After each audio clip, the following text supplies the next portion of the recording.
Hello and welcome everybody to today's video. Welcome to the Vee Academy. My name is Crumbrion, Professor Crumbrion, if you would. And today, we're going to be taking a look at a wonderful game that we played on Pokemon Trading Card Game Live. And be happy to get your reactions to it. Please like and subscribe if you enjoy this kind of content.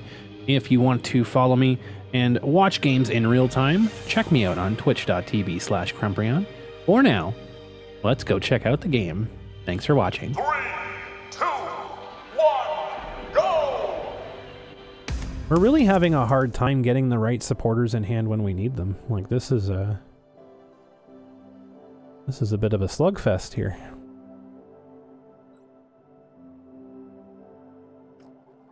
This is a bit of trouble.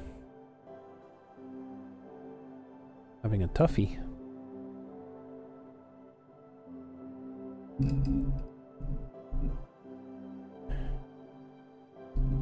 There. That's crappy. I might have to change my sleeves to give myself some different luck, because this is going bonkers. Kate! Oh boy, here we go. At least it's a squawkabilly start. Oh my god, it's this fucking deck again. Well.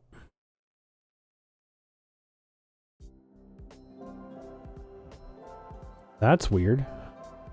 Why would you put a double turbo on that? And then you squawk and seize a Greninja, a Vacuum, and a Dusknoir, and a boss's orders and a countercatcher. That is brutal. Okay. I mean, I don't know if I would do that, but sure.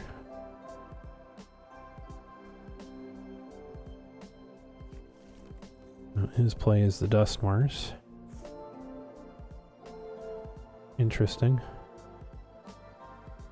This is really tough. So at least, oh my god, dude, can we stop just giving me fucking all of my energy in my opening hand? Like, Jesus Christ. Okay, at least we have Rotom. So there is that. We don't have Lumineon.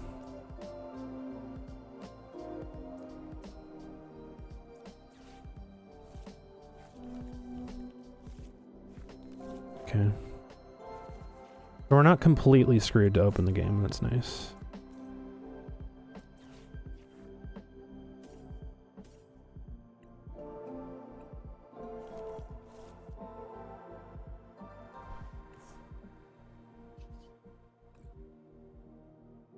Still nothing to help us. This is really tough.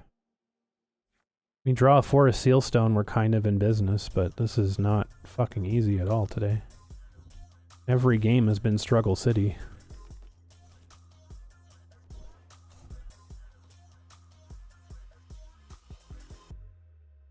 Jamming Tower would have been nice, because if they have Sealstone, then we're going to be very sad.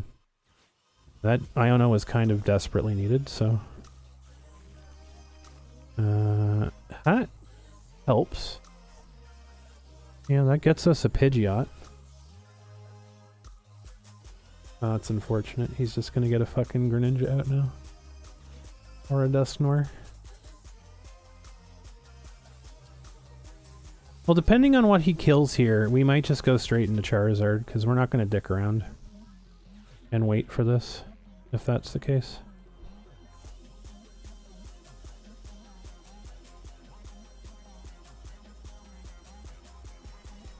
Yeah, he's gonna go for Dusknoir. What is he KOing here? I don't know what direction he goes. I guess he goes after Pidgey. Yeah, makes sense. Makes the most sense. You go after Pidgey.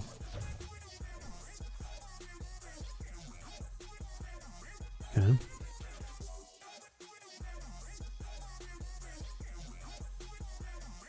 So...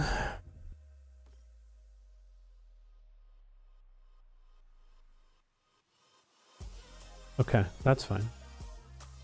That's actually okay. Because now we have Oh man. Now we have Charizard.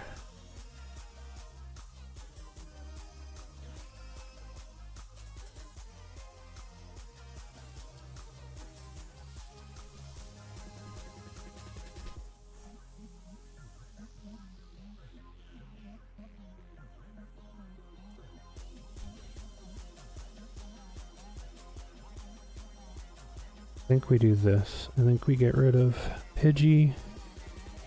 And we get rid of... Oh, we have Counter Catcher too. We get rid of... Iono's easier to get... Or Lumineon's easier to get back than Iono is. We'll do that. So, because we can just grab Dusclops.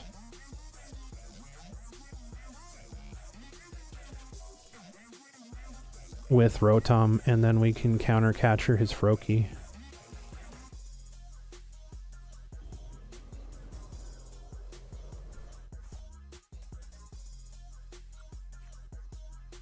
Like, we're only going to take the 1 KO, but I don't necessarily mind that.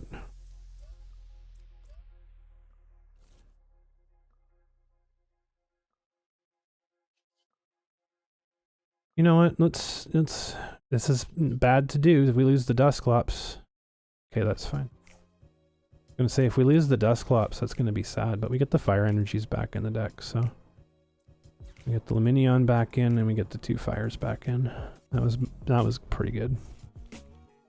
Alright, so big threat is the Froakie. We cannot let that live. So that being said,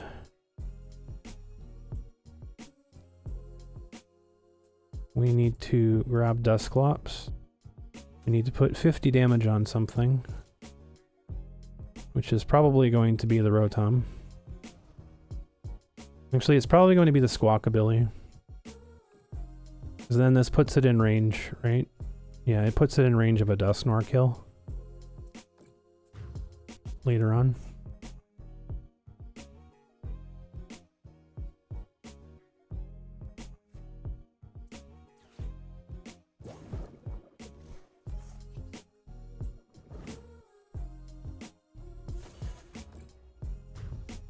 Well, that's going to take their Froakie away unless they play Thornton.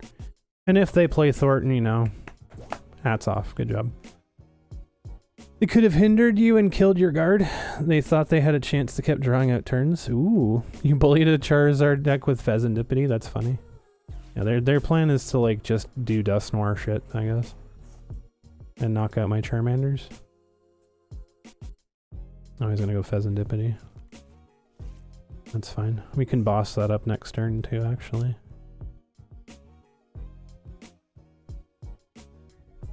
Potentially here. We have a couple of plays that we could go for. We could take out the Pheasantipity, go to 2. We know that his Greninja is his big play, so we want to deny him having Froakies on the board as much as humanly possible, and keep his board locked at 4, so he can't put down 2 Froakies, so he does not get a Greninja out. Be very, very good for us if that's the case. They would modest, of course they would modest because Rotom vanishes next year. Lots of people are enjoying the Rotom.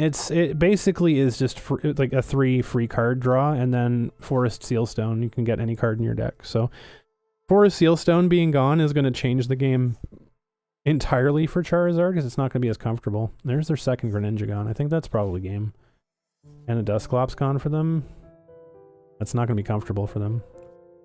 I'd be pretty upset about that. Okay, rare candy what? Dusknoir? I don't care. That means literally nothing to me. If we top deck Briar though, we just win, so. Briar would be a victory right now. Yeah, Cursed Blast my Charmander, go for it. Oh, my Charizard, okay. I mean, sure. Is he gonna counter capture my Rotom?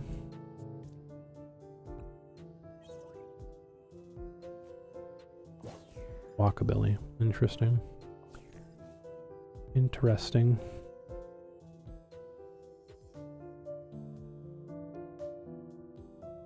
Calzone was good.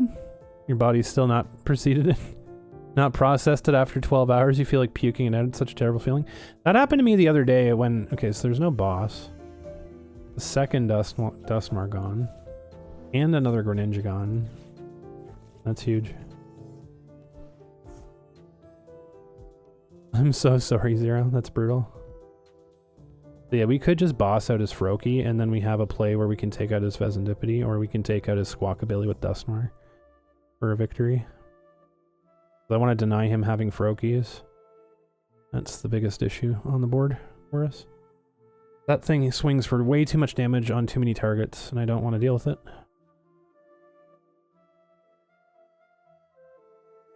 Makes me think of when you take a pill and it goes down the wrong way. Well, it was the other day, I don't remember what I had. I think it was like chicken or something. I'm not entirely sure. I like chicken nuggets or something, and I ate so many chicken nuggets that were delicious, and then they would not go down.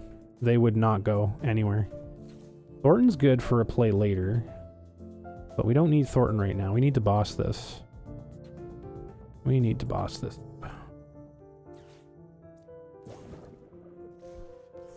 That is what we need to do. Because you, sir, are a threat. And I do not want to see them.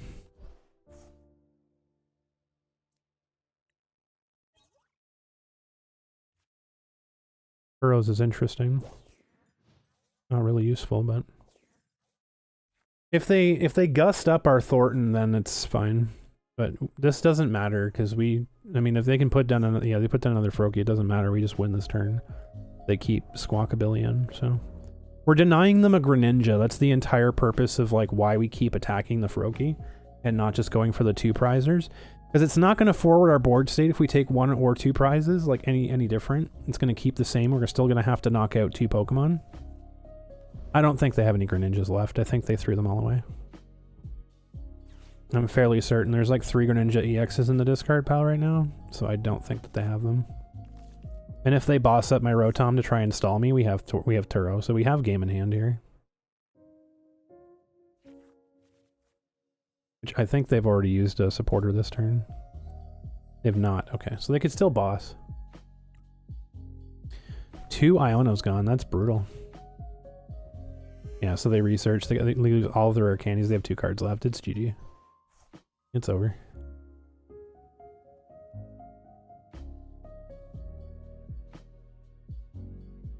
Unfair stamp. I mean, I guess, dude.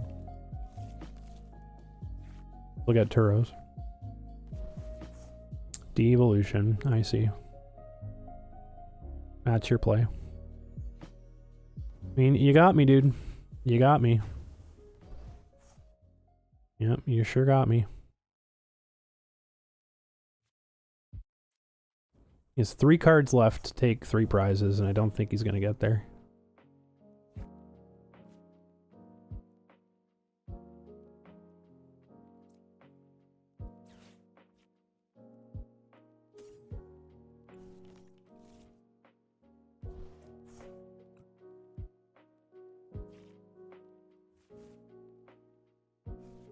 I really want to see if there's a Charmeleon in my deck, but I don't have a way to search it.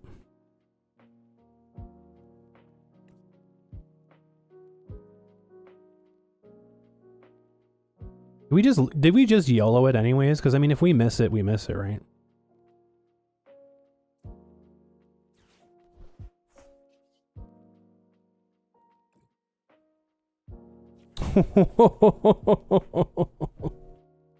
We got the Charizard out. The Charmeleon was there.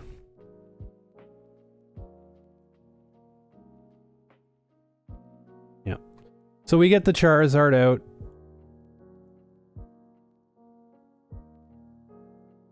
We get the Charizard out, and then we KO. Because we have Night Stretcher in hand, so we just grab the energy from the discard pile and attach. GG. I should have checked with Nest Ball. I know. Sequencing and all that stuff. Stuff that I should have done and I didn't do. Yeah, agree. It turned out that we did. And it didn't matter anyways, because we put down Grand Tree and our opponent instantly folded. They didn't even stick around to see if our Grand Tree would fail or not. They just instantly gave up. That's why you don't concede until you see the win con on the board. You can know that the game is in hand, right? Like there's situations that you know the game is over and you can concede, no problem. But like in a situation like that, I needed a very specific amount of things to happen to take a victory there. I mean, they had 3 cards left, so I don't think that they were going to get there anyways, but I wouldn't have conceded at that point until I saw Charizard hit the board with an energy, because I needed Charmeleon to be in the deck, I needed Charizard to be in the deck, and I needed to have an energy in my hand. Those 3 things needed to happen for me to take a KO there. I would have waited for, like, if I was my opponent, I would have waited until all 3 of those things happened and then conceded, because that's, if one of those 3 things doesn't happen, I don't take a KO and the game is still a chance. Yeah, so with Grand Tree, this is the nice part about Grand Tree, by the way. This is the nice part about Grand Tree. Is that, so if you have a basic Pokemon that is able to evolve on this turn and you use Grand Tree, so you search for a stage 1 from your deck, a stage 1 Pokemon from your deck, and evolve it. And then you search for a stage 2 Pokemon that evolves from that stage 1 and then evolve that. All in the same turn. You can choose to not evolve further, but if you do, then you can't evolve it. Like if you have the stage 2 in your hand and you use Grand Tree to evolve to the stage 1, you can't then do the stage 2 from your hand. You're not able to do that because that counts as evolving it.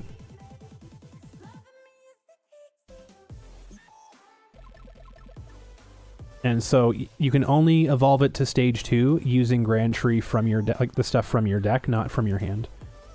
So if you have your stage 1 in hand and you have no stage 1s in your deck, then Grand Tree doesn't work, as an example. So you have to make sure you have all the pieces in your deck. And again, another situation where Grand Tree wins us the game, right? We get TM Devoed, right? We don't have a way to get Rare Candy because we don't have a Pidgeot. So we didn't draw Rare Candy. We don't have Arven in hand. We don't have a way of getting our Charizard out easily, right? We've put the 2 energies. We had 2 energy on Charizard. We had 1 energy on each Charmander, which allows us to very easily facilitate another energy if we need to Grand Tree. So all of these things, like knowing how Grand Tree works and preparing for it and game planning it and playing in that specific way, gets us there. And that's why Grand Tree works really well when you actually game plan to use it like that.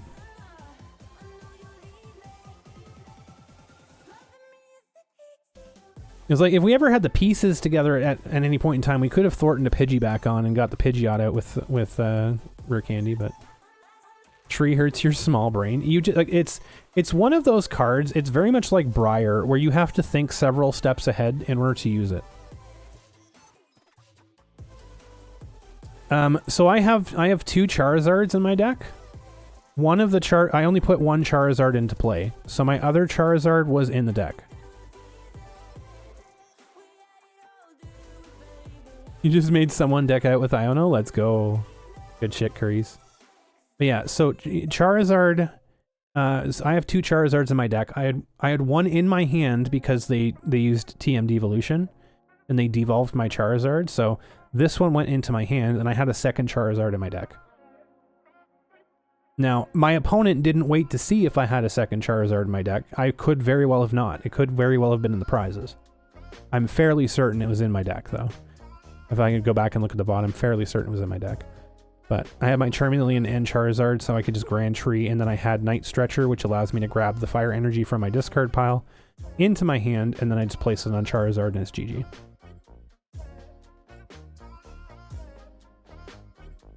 Yeah, no problem. You're welcome. You're welcome. No, it's one of those cards. So like, people think that Grand Tree sucks because it's not just an automatic card. It doesn't just win the game for you. Like it can absolutely win the game for you, but you have to understand when it's proper time to use it. Is the thing, right? So that was definitely the proper time for me to use Grand Tree.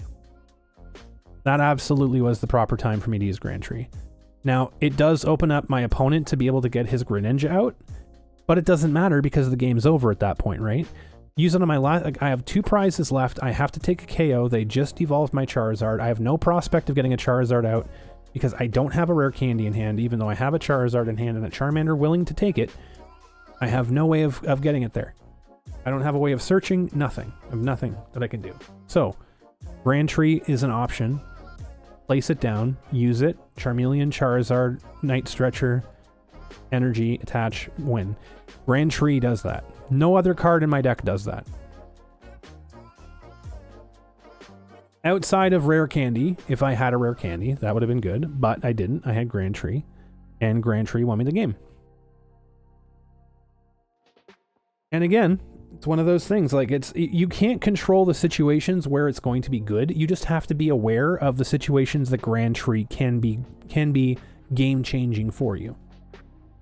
It's the same thing with Briar.